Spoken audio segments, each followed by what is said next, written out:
আসসালামু আলাইকুম। কি অবস্থা তোমাদের? কেমন আছে সবাই?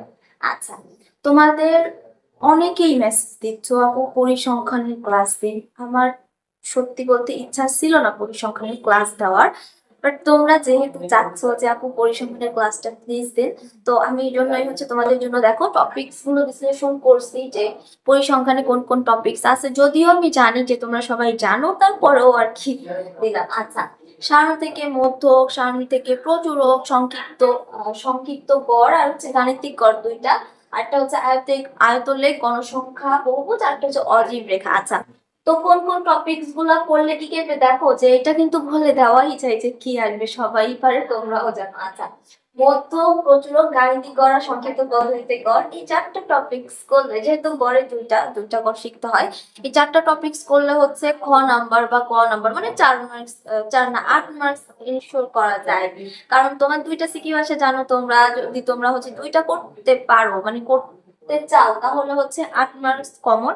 আর এই যে মাত্র তিনটা, যে আয়তলেখ, গণসংখ্যা, অজীব রেখা, এটা করলে আরো 8 মার্কস, মানে গত একটার গতে আর একটার গতে। আচ্ছা, তো আমরা আজকে জাস্ট টপিকস গুলো বিশ্লেষণ করবো, আর কিছু নর্মাল জিনিসপত্র যেগুলো এমসিকিউ তে আসতে পারে ওইটা পড়বো, আর একদিন এক একটা টপিক পড়বো, কারণ না হলে ক্লাস তো বড় হয়ে যাবে, তোমরা বুঝতেই পারতেছো। তো আজকে থেকে তোমাদের পরিসংখ্যানের ক্লাসটাই আসবে, যেহেতু তোমরা চাচ্ছ।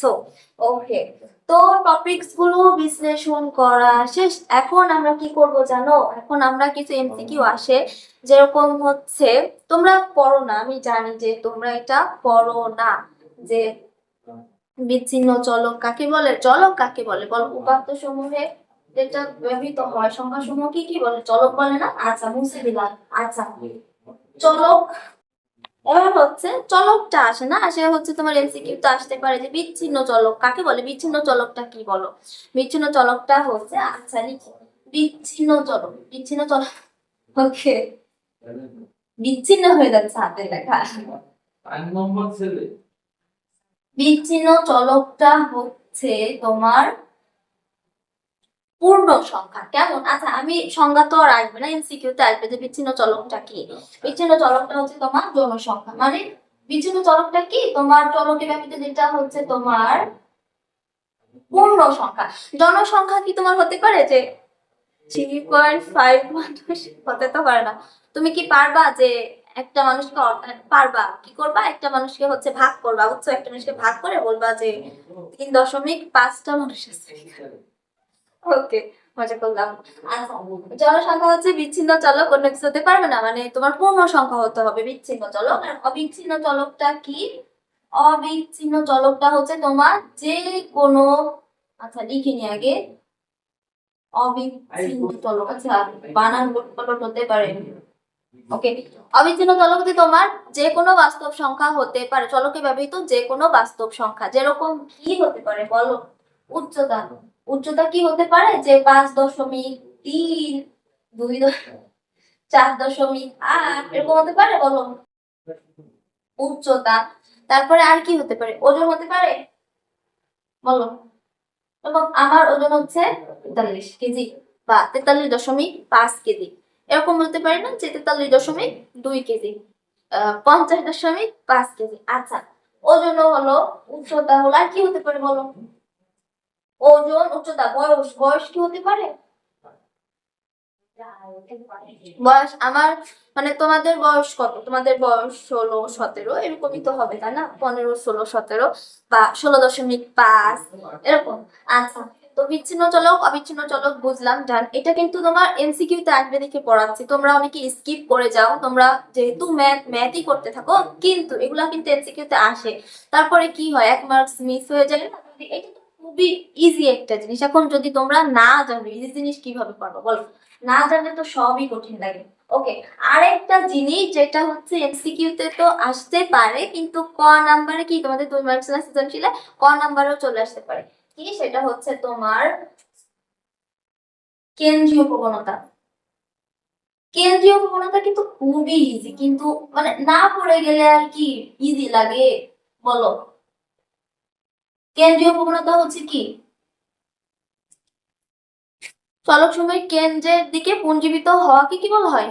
কেন্দ্রীয় প্রবণতা সংজ্ঞাটা সুন্দর করে মুখস্থ করে নিবা, কারণ এটা কমার্সে আসে।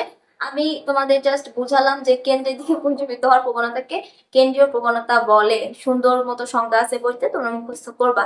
ওকে, কেন্দ্রীয় প্রবণতার পরিমাপক কয়টা? তিনটা। কেন্দ্রীয় প্রবণতার মানে পরিমাপক কয়টা? তিনটা। কি কি বলো? এক হচ্ছে গড়, মধ্য, আরেকটা কি? প্রচুরক। শোনো, এটা কিন্তু তোমার হচ্ছে ক নাম্বারে চলে আসে যে কেন্দ্রীয় প্রবণতা কাকে বলে।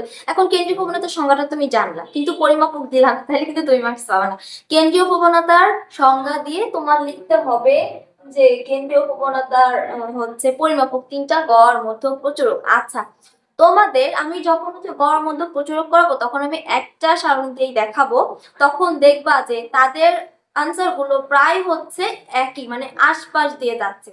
কারণ কি, ওরা হচ্ছে কেন্দ্রীয় প্রবণতাটা, এই জন্য মানে ওদের কেন্দ্রের দিকে প্রবণতাটা বেশি, এই জন্য হচ্ছে কেন্দ্রীয় প্রবণতা। ওকে, আচ্ছা, এবার হচ্ছে আমি দু একটা এমসিকিউ দেখাই। এবার যদি তোমাদের আমি এমসিকিউ বলি যে এখানে নিচের কোনটি বিচ্ছিন্ন চলক? আচ্ছা, 1 নাম্বার এমসিকিউ, নিচের কোনটি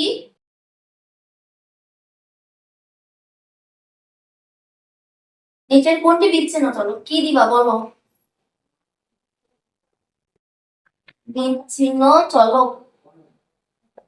ওকে, ক নম্বরে দিলাম হচ্ছে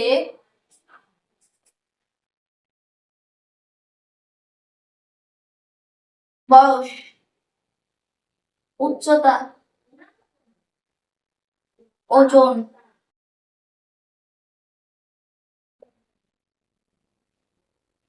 জনসংখ্যা। ধরো তোমাদের এলডিপি তো চলে আসছে, তাহলে কি দিবা বলো? আমি আনসার দিব না, তোমরা আনসার দিবা। ওকে, আজকে হচ্ছে এই পর্যন্তই। কমেন্টে লিখবা, ঝটপট লিখে ফেলো যে কোনটা আনসার হবে, কোনটা বিচ্ছিন্ন। চলো, আচ্ছা, আর হচ্ছে এখন থেকে ক্লাস আসবে, আর তোমাদের কোনটা বুঝতে পারতেছো কোনটা বুঝতে পারতেছো না অবশ্যই কমেন্ট করো। আপু না হলে কিভাবে বুঝবে তোমাদের কোনটা অসুবিধা হচ্ছে, তাই না? তো আজকে এই পর্যন্তই। আসসালামু আলাইকুম।